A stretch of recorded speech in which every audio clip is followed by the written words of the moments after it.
everybody is seriously worried about the most alarming feud in the region, and that is between you and Saudi Arabia. There have been dueling op-eds in the New York Times between you, the foreign minister of Iran, Adel al-Jubeir, the foreign minister of Saudi Arabia. And where is this going to end? The Saudi foreign minister has said Iran is trying to obscure its dangerous sectarian and expansionist policies, as well as its support for terrorism, by leveling unsubstantiated charges against the Kingdom of Saudi Arabia.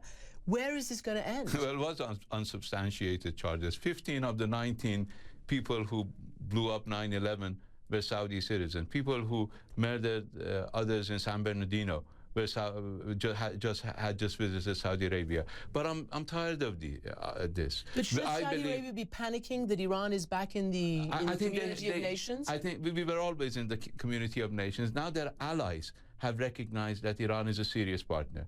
Up until then, it was the Saudi allies, particularly the United States, who was at loggerheads with Iran. Now, it hasn't changed, but the Saudis are panicking that there may be a slight opportunity that tensions between Iran and the West would reduce. And that smokescreen that had allowed them to export this Wahhabi ideology of extremism if that smokescreen disappears, then people will call a spade. Unfortunately, and we do not have a fight to pick with Saudi Arabia.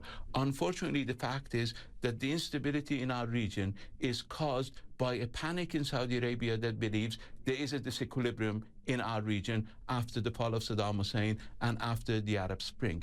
We believe that Iran and Saudi Arabia can be two important players who can accommodate each other, who can complement each other in the region. We don't expect, or we're not interested even in pushing Saudi Arabia out of this region, because Saudi Arabia is an important player in this region. Unfortunately, the Saudis have had the illusion that, backed by their Western allies, they could push Iran out of the equation in the region, and they were successful for some time. You remember that Iran was excluded from the talks on Syria.